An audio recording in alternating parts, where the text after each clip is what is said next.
I'm GoodGuyGriffo, and welcome to my Orisa guide. At the moment, Orisa is one of the strongest and most reliable picks in the meta, and looks to be staying right where she is. She provides great defensive potential to hold ground, while also having great sieging potential, which is why we see her being played as much on both defense and offense. Orisa was the 24th hero into Overwatch, and was the third character to be added after launch, making her one of the oldest new characters, and she was described by the Blizzard team to be a ranged anchor tank. I think that it's pretty safe to say that she plays as she was designed. Orisa is supposed to be the main tank of your team, which you will all stand behind and follow into battle, and she excels at medium range skirmishes due to her range advantage over the other main tanks. So now that we know Orisa's role within her team, let's have a quick overview of all the important numbers that you need to know about Orisa. She has 200 health and 250 armor for a total of 450 total HP, and she has the most armor than anyone else in the game. Her fusion driver shoots 12 rounds per second, which do 11 damage each, which gives her a total of 122 damage per second. It is also important to note that when shooting, Orisa's movement speed is slowed by 30%, and her shots are actually projectiles, so they have travel time and no damage fall off. Her secondary fire Halt has an 8-second cooldown and is basically a mini Graviton Surge, that when shot can be activated again to pull in nearby enemies. Her first ability is Fortify, which has an 8-second cooldown, and when activated it will last for 4 seconds and will reduce all damage taken by 40%, as well as making you immune to any form of CC. Her ult is a deployable that will automatically tether to teammates in LOS, and it will provide 50% damage to anyone tethered. Now, I haven't mentioned her shield as it deserves a bit more of a discussion, as it is really important to how she plays. Her shield is a deployable barrier which has 600 health on a 10-second cooldown. Statistically, this is the worst shield in the game based on health, assuming Brig doesn't count, but it is actually very strong since it is on a cooldown compared to needing to let it recharge. This allows Orisa to constantly have a shield throughout the fight, always providing a safe area for her teammates to stand around. There are two ways to use her shield, and what you are trying to achieve will change how you use the shield. These different scenarios are when taking ground and holding ground, and these are the most important things to know as Orisa. When taking ground, you will need to ask yourself how far up you can put your shield and survive to the next one. Once you have decided on that position that you want to take, you will have to use your abilities to survive and apply heavy pressure onto the enemies. But do try to save your Fortify for when your shield breaks, so you can continue to stand where you are laying down heavy fire.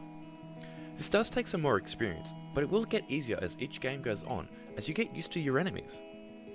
When defending an area, the most important thing is shield management. Being able to have a shield up more than your opponent will give you a significant advantage. On defense, there is a way that you can get a lot of shielding at the start of a game by having 3 shields in the time that they could get 1. This is done by already having a shield on the ground before the engagement begins. Then you should look directly up and shoot a shield into the sky, right before they engage. This shield will take about 6 seconds to come back down and deploy, and in another 4 seconds you will get another shield. In total, this will be equal to 1800 damage blocking potential in an extremely short time, and will ensure that you will have the advantage on the front line. Just like Orisa's shield, her Halt has multiple uses, and how you will use it will change on your comp and goal. The most common and effective uses of Halt is to pull the enemy above a shield for your friendly Roadhog to pull them into your team for an easy pick. This is extremely potent against many comps and requires a shield to block. Another important use is to CC the enemy in their advances. When playing against Orion, he will often want to close the distance and push onto you, and as Orisa, you don't really want him to do that, so you can use your Halt behind him to pull him back and slow him down for a bit. You can also use it to pressure enemies and force out cooldowns, so that certain ults or plays can be made. So remember when playing Orisa that you need to be flexible in your use of Halt, as it always has a best way to be used, and is essential to her success. The most obvious comp for her to play in is Bunker, and well yeah, it is by far her best comp, but she's also really strong at a rushdown brawl style comp, which was meta a few months ago, with Sigma, Moira, Lucio, Reaper, and Doom, which is what we saw on the 2019 Grand Finals for the Overwatch League, so if you're interested in watching that, I suggest you go back and watch the finals. Her best options for tank to be paired alongside with her are Sigma and Roadhog.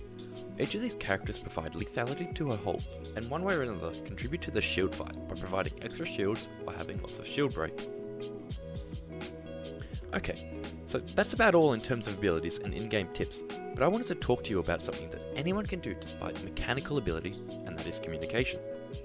As Orisa, you are the main tank, and by simply saying shield in 3 or shield down, it will help your team immediately become more coordinated and play around you better. You should also call your pulls so that your team can focus fire them better. I do understand that not all people have mics, but now with the recent changes, you can bind some commands or voice line so you can still communicate and help organize your team. But if you are going to be very vocal within your team, I cannot stress how important it is to not say anything bad or toxic, as so many people will be toxic back or even keep misplaying just to spite you, and in general, it's just not worth it. So remember, by communicating, you can help get your team more organized, and you might find yourself winning more games than you lose. But anyway, I'm all out of things that I feel like I need to say about Orisa. Just remember that you are really good at taking space and staying stood at that space taken. But if you do need to try and move around, you may struggle. So remember to use your abilities flexibly and try to communicate important things to your team, and I promise you that you will see improvement in your Orisa play. Anyway guys, if you enjoyed this video or learned something new, why not leave a like and subscribe. Till next, see you then. My phone lights up, but it's never you. I can't help but feel so lonely, and all these things that I can't undo.